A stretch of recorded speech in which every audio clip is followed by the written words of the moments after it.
आज मी बनवलं खूपच हेल्दी आणि टेस्टी मसाला मटकी पापड। नमस्कार सगळ्यांना। हॉटेलमध्ये तर मसाला पापड तुम्ही नेहमीच खाल्ला असेल, पण कधी तुम्ही हेल्दी आणि टेस्टी मसाला मटकी पापड खाल्ला आहे का?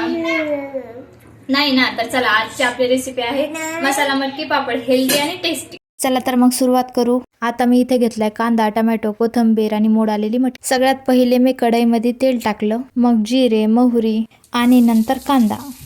कांदा छान असा गोल्डन ब्राऊन होईपर्यंत परतून घेतला। मग नंतर टोमॅटो घातला।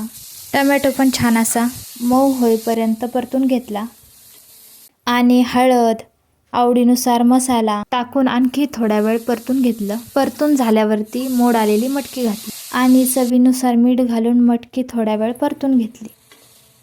मटकी परतून झाल्यावरती झाकण ठेवून मंद आचेवरती 5 मिनिटे शिजून घेतली।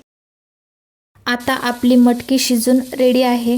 यावरती थोडीशी बारीक चिरलेली कोथिंबीर घालू आणि झाकण ठेवून थोडा वेळ साईडला आता मी एक पापड घेतला आणि त्याला छान व्यवस्थित असं भाजून घेतलं आणि पापड गरम असतानाच त्याला असं लाटण्याने राऊंड करून रोल बनवला। आता बघा माझा रोल कसा झालाय तर। मग नंतर या रोलमध्ये मटकी भरायची। मटकी भरून झाल्यावरती कांदा, टोमॅटो, लिंबू, कोथिंबीर यांनी गार्निश केलं। आता आपला मसाला मटकी पापड रेडी आहे। तुम्ही पण घरी नक्की ट्राय करा आणि रेसिपी आवडली असेल तर चॅनलला सबस्क्राईब नक्की करा।